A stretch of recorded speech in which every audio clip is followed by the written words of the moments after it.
जय श्री राम दोस्तों, हमारे चैनल में वैष्णव पर आपका हार्दिक स्वागत है। आज हम गुप्त नवरात्रा की कथा सुनेंगे। देखिए दोस्तों, हर वर्ष में 4 बार नवरात्रा आते हैं जिनमें जगत जननी माँ दुर्गा की पूजा आराधना की जाती है। चैत्र नवरात्रि व शारदीय नवरात्रि से तो जनमानस परिचित है और यह दोनों नवरात्रि प्रसिद्ध है। लेकिन इनके अतिरिक्त 2 नवरात्रि और भी होते हैं जिन्हें गुप्त नवरात्रा कहते हैं। प्रसिद्ध या प्रकट नवरात्रा में दुर्गा माँ के 9 रूपों का पूजन होता है तथा गुप्त नवरात्रा में देवी माँ की 10 महाविद्याओं की साधना की जाती है। यदि इन गुप्त नवरात्रि में कोई भी भक्त माता दुर्गा की पूजा साधना करता है तो माँ उसके जीवन को सफल कर देती है। ये गुप्त नवरात्रि हिंदी माह के माघ व आषाढ़ माह के दौरान आते हैं। इन गुप्त नवरात्रा का सीधा संबंध तंत्र विद्या से है, इसीलिए इन नवरात्रा में गुप्त तरीके से पूजा उपासना की जाती है। सभी साधक व तांत्रिक अघोरी इन दिनों देवी दुर्गा की पूजा करते हैं तथा देवी माँ का आशीर्वाद प्राप्त करते हैं। आइए अब गुप्त नवरात्रा की एक कथा सुनते हैं जो बहुत ही प्रचलित है। दोस्तों, उससे पहले आपसे एक छोटा सा अनुरोध है। यदि आप हमारे चैनल पर नए हो तो प्लीज हमारे चैनल को सब्सक्राइब कर लीजिए। वो आपको यह वीडियो अच्छी लगे तो प्लीज़ वीडियो को लाइक व शेयर जरूर करिएगा।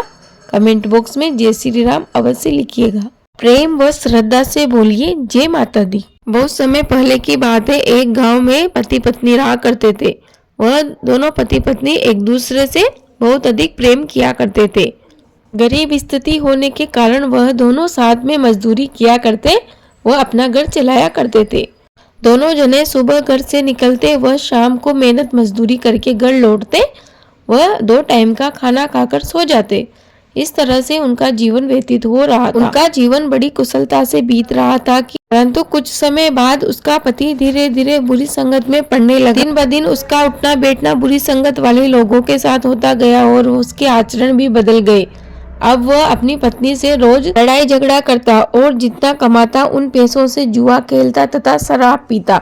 ऐसा बहुत दिनों तक चलता रहा। उसके पति के बुरे आचरण व बुरी संगति के कारण उसकी पत्नी बेचारी बड़ी दुखी रहने लगी। उसके पति ने अब तो हद ही कर दी थी। वह घर पे ही मांस मदिरा खाने लगा व बनाने लगा। साथ में ही अपनी बुरी संगति वाले दोस्तों को घर पर बुलाने लगा। वहीं पर जुआ खेलने लगा। यह उसकी पत्नी को बिल्कुल भी अच्छा नहीं लगा। वह बहुत दुखी रहती थी। बेचारी कुछ बोल भी नहीं सकती थी क्योंकि जब भी वह कुछ बोलती तो वह लड़ाई झगड़ा करता और घर में क्लेश पैदा करता। इस कारण वह उससे कुछ ना कहती थी। चुपचाप वह जो मांगता उसे दे देती थी। इस प्रकार से वह बहुत ही कष्टमय जीवन जी रही थी। बेचारी अब अकेली ही मजदूरी करती, जंगल में जाती, लकड़ियां काट कर लाती, उन्हें गांव-गांव जाकर बेचती, जिससे थोड़ा पैसा मिलता तो 2 टाइम का खाना उसे नसीब हो जाता।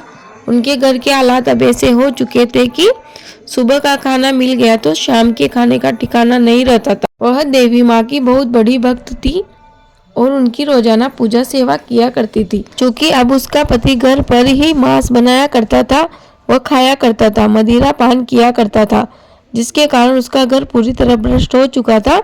इस वजह से वह अब पूजा सेवा भी नहीं करती थी, अर्थात उसने देवी माँ की पूजा आराधना करना बंद कर दिया था।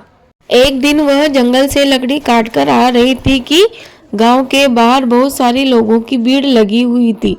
वह उस भीड़ के पास गई और पूछने लगी कि इतनी भीड़ यहाँ पर क्यों लगी है। तब उसे किसी ने बताया कि यहाँ पर एक बहुत ही ज्ञानी तपस्वी व महामुनि आए हुए हैं।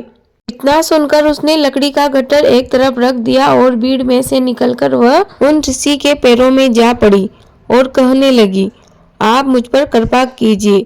ऐसा कहकर उसने अपने सारे दुखों का वर्णन उन ऋषि के सामने कर दिया।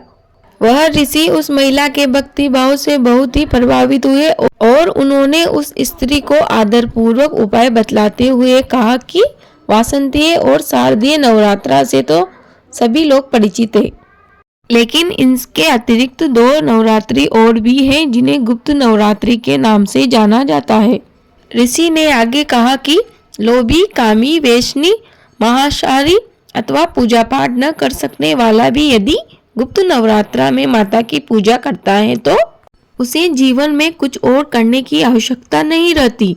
उस स्त्री ने ऋषि की बातों को ध्यान से सुना। कुछ दिनों बाद ही माघ का महीना आ गया। माघ के महीने में गुप्त नवरात्रि आती है। उस स्त्री ने ऋषि के वचनों पर पूर्ण श्रद्धा रखते हुए गुप्त नवरात्रि की पूजा की। देवी माँ की भक्ति व उपासना की। उन ऋषि के कहे अनुसार उसने अपनी पूजा भक्ति व उपासना को गुप्त रखा। इसके बारे में उसने अपने पति को भी कुछ भी नहीं बताया और उसके गुप्त नवरात्र की पूजा संपन्न हो गई। उस स्त्री के जीवन में अब परिवर्तन आने लगा था। उसके घर में सुख शांति आ गई तथा उसका पति भी गलत रास्ते से सही रास्ते पर धीरे धीरे आने लगा और कुछ ही दिनों में दोनों पति पत्नी पहले की बातें ही कुशलता से अपना जीवन जीने लगे। प्रेम से बोलिए अम्बे मात की जय। हे माता रानी, कथा अधूरी रही हो तो पूरी कर जो, पूरी हो गई हो तो मान कर जो। जो भी इस कथा को श्रद्धा व प्रेम से सुने उसकी सभी मनोकामनाओं को पूर्ण कर जो। दोस्तों, गुप्त नवरात्र की कथा कुछ इस प्रकार से है। आइए अब गुप्त नवरात्र के महत्व को जानते हैं। हिंदुओं में गुप्त नवरात्र का एक बहुत ही बड़ा धार्मिक महत्व है। ये 9 दिन पूरी तरह देवी दुर्गा की पूजा के लिए समर्पित है। नवरात्रा को सबसे शुभ दिनों में माना जाता है। नवरात्रा का शाब्दिक अर्थ यह होता है कि देवी माँ को समर्पित सबसे पवित्र नवरात्रि। दोस्तों, गुप्त नवरात्रा में साधक देवी माँ की 10 महाविद्याओं की गुप्त रूप से साधना कर आशीर्वाद प्राप्त करते हैं। 10 महाविद्याएं इस प्रकार से हैं। माँ काली, माँ तारा, माँ छिन्नमस्ता, माँ षोडशी, माँ भुवनेश्वरी, माँ त्रिपुर भैरवी, माँ धूमावती, माँ बगलामुखी, माँ मातंगी और माँ कमला।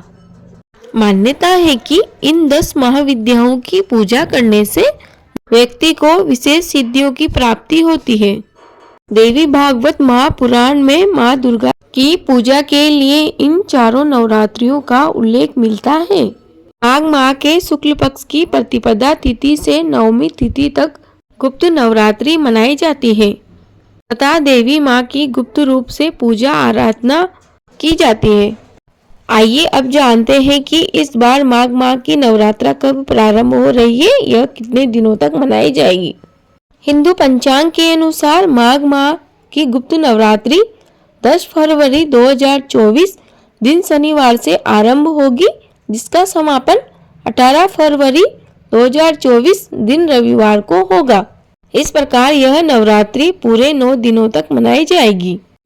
धार्मिक मान्यताओं के अनुसार इन नवरात्रि की पूजा, व्रत तथा अनुष्ठान को गुप्त रखने के साथ ही इस पूजा को करने के कारण को भी किसी के साथ साझा नहीं करना चाहिए। कहा जाता है कि इस पूजा को जितना गुप्त रखा जाता है उतनी ही जल्दी मनोकामना पूरी होती है। दोस्तों, मुझे उम्मीद है आपको यह जानकारी अवश्य ही उपयोगी लगी होगी। प्लीज वीडियो को लाइक करें, कमेंट बॉक्स में जय श्री राम अवश्य लिखें। आपका दिन शुभ हो। धन्यवाद।